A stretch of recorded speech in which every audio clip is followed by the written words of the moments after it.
สบายดีทุกคนมื้อนี้พามาเบิ่งบั้งไฟ10 ล้านเด้อทุกคนเด้อข่อยเชื่อว่าบ่มีไผเคยได้เห็นเนาะทุกคนเนาะครั้งแร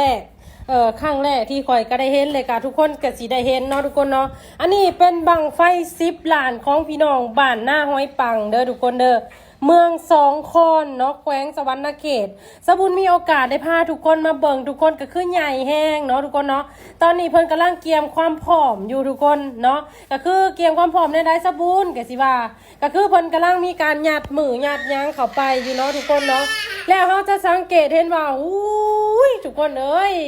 มันสาดว่าใหญ่แห้งเนาะใหญ่แห้งสบุญก็เป็นครั้งแรกแล้วก็เป็นบุญหูบุญตาของสบุญที่ว่าได้เห็นเนาะทุกคนเนาะทั้งนี้จะเป็นบั้งไฟหลานเด้อทุกคนเด้อซึ่งมื้อนี้หันเพิ่นมีการแข่งขันบั้งไฟเนาะทุกคนเนาะสบุญก็เลยถือโอกาสมาถ่ายภาพบรรยากาศให้ทุกคนได้เบิ่งได้ชมเนาะว่าบั้งไฟ10 ล้านหรือว่าบั้งไฟล้านน่ะเป็นจังใดเนาะทุกคนเนาะอันนี้จะเป็นพวกบั้งไฟหลานเด้อทุกคนเด้อนี่จะเป็นบั้งไฟหลานเนาะบังไฟหลานก็คือใหญ่แห้งหลังจากนั้นก็สิพามาเบิ่งบังไฟ10 ล้านถามว่าสบุญอยู่ฮอดเขาเจ้าจูดบังไฟ10 ล้านบ่ก็คือบ่เนาะทุกคนเนาะเพราะว่าสบุญหัดไปไกลแห้งสบุญไปแต่ไสผู้ทองพี่น้องทุกคนเนาะระยะเวลาหรือว่าเส้นทางก็คือไกล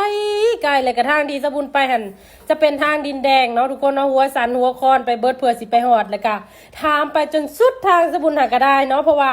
บ่เคยไปจักเทื่อทุกคนครั้งแรกในชีวิตของสบุญเนาะทุกคนเนาะถือว่าเป็นประสบการณ์ดีๆของชีวิตทุกคนเนาะพ่อได้พื้นว่าพ่อได้พื้นมาเล่าให้หลายๆคนได้ฟังเนาะทุกคนเนาะการจัดงานของเพิ่นน่ะคือดีแห้งเนาะทุกคนเนาะสบุญสมเสยเนาะการจัดงานคือแบบว่าดีแห้งทุกคนเป็นระเบียบเรียบร้อยคือเพิ่นจัดสรรพื้นที่ได้ดีแห้งเนาะก็คือบ่มีไผเข้าไปใกล้ได้เลยทุกคนก็คือเพิ่นจะกันคนออกข้างนอกเบิดเลยเนาะจะบ่มีไผเข้าไปใกล้ห่างบังไผได้เลยกะรับประกันความปลอดภัยเนาะทุกคนเนาะก็คือรับประกันความปลอดภัยเพราะว่าการจูดบังไฟกับคล้ายๆกับวัตถุระเบิดเนาะทุกคนเนาะเฮาบ่ฮู้ได้ว่าบังได้สิขึ้นบังได้สิลงเนาะหรือว่าบังได้สิแตกทุกคนสนั่นนะการจัดงานของเพิ่นนี่คือดีแห้งเนาะทุกคนเนาะสบุญชมเชยเนาะสบุญกาไปหลายงานทุกคนบ่แม่นว่าสบุญไปงานแหลกได้ไปหลายงานเนาะไปหลายงานแล้วก็เบิ่งหลายหม่องหลายบอนทุกคนมาเห็นชาวบ้านหน้าห้อยปังเพิ่นโอ้ยพี่น้องเอ้ยน่าเอาแบบอย่างกันนะเอาแบบอย่างแต่คือคักเนาะสบุญไปเห็นโอ้สบุญว่าสุดยอดแห้งอลีการจัดงานของเพิ่นคือดีแห้งเนาะทุกคนเนาะอันนี้จะเป็นบังไฟบังทำอิฐที่ว่าเพิ่นจะมีการจูดเด้อทุกคนเด้อเนาะจะมีการจูดเชิงจะเป็นของของพี่น้องชาวเวียดนามเนาะทุกคนเนาะตามที่เพิ่นประกาศนะเนาะทุกคนเนาะจะเป็นพี่น้องชาวเวียดนามเพิ่นเอามาจูดหรือว่าเอามาร่วมแข่งขันเนาะทุกคนเนาะเพิ่นก็จะมีการแข่งขันจับเวลาทุกคนหลังจากที่ว่าเฮาจูดขึ้นไปก็จะมีการจับเวลาซึ่งคนที่จับเวลาหรือว่าคณะกรรมการก็เป็นพี่น้องมาจากฝั่งไทยเนาะทุกคนเนาะที่ว่ามาให้คำแนะนำให้ความคิดเห็นเลยกับเป็นคณะกรรมการในการจับกล่องในการจับเวลาเนาะทุกคนเนาะจะเป็นพี่น้องชาวเวียดนามจะเป็นพี่น้องฝั่งไทยและก็บังไฟนี่จะเป็นบังไฟของพี่น้องชาวเวียดนามเนาะทุกคนเนาะสบุญก็ลืมซื้อแล้วเนาะว่าเพิ่นซื้อจังใดเนาะพี่น้องชาวเวียดนามเพิ่นก็มีจิตใจใส่ศรัทธาหรือว่ามีความในการอยากม่วนอยากซื่นเนาะทุกคนเนาะกับเพิ่นก็มีโอกาสได้มาร่วมงานเนาะอันนี้จะเป็นคณะกรรมการเด้อทุกคนเด้อหรือว่าเป็นโค้ชโซกที่ว่าเพิ่นบรรยายข้างสนามเนาะเพิ่นบรรยายข้างสนามเลยก็บอกขั้นตอนในการจูดบอกข้อ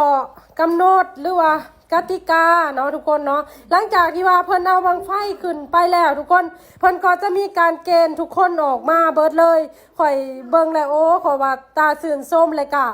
หลายๆบ้านน่ะควรเอาแบบอย่างเด้อทุกคนเด้อเนาะหลายๆบ้านควรเอาแบบอย่างการจัดสรร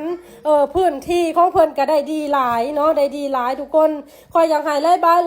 านมาเบิ่งเนาะแล้วก็เอาแบบอย่างบ้านเพิ่นทุกคนก็คือเพิ่นจะผูกเสือกฟางไว้เลยว่าเฮาควรอยู่โซนใดเนาะฉะนั้นนะมันจึงจะหาประกันความปลอดภัยของเราได้ดีเลยเนาะทุกคนเนาะอันนี้จะเป็นพี่น้องหรือว่าเป็นงานบุญบังไฟของพี่น้องบ้าน หน้าหอยปังเด้อทุกคนเด้อเนาะหลังจากที่เพิ่นจะจุดเพิ่นก็จะมีการจุดพลุเพื่อแจ้งเตือนก่อนเนาะทุกคนก็จะมีการจุดพลุเพื่อว่าแจ้งเตือนแจ้งฝ่าแจ้งแทนแจ้งเจ้าที่เจ้าทานก็ว่ากันไปเนาะทุกคนเนาะเพื่อเป็นการขออนุญาตในการจุดบั้งไฟเนาะการจุดบั้งไฟเพิ่นก็จะช็อตเอาเด้อทุกคนเนาะก็คือรับประกันความปลอดภัยได้ดีแฮงเนาะเพิ่นก็จะช็อตเอาเลยก็บ่มีไผ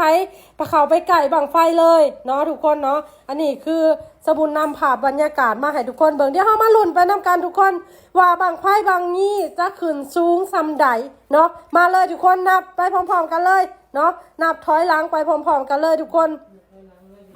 นับถอยหลังเลยทุกคนเอ้ยบาทนี้บังไพ่เฮาสิเริ่มจูดกันแล้วเนาะเฮามาเบิ่งกันเลยทุกคนว่ามันจะขึ้นสูงซำใดและลงซ่าซำใดเนาะทุกคนเนาะเฮากลับมาลุ้นไปกับเพิ่นเลยทุกคนนี่เนาะเฮามาลุ้นไปกับเพิ่นเลยเพิ่นกำลังจะจูดแล้วทุกคนกำลังจะจูดแล้วกำลังจูดเฮามาไปแล้วทุกคนไปแล้ววู้ก็คือแบบว่าขึ้นสูงแห้งเนาะ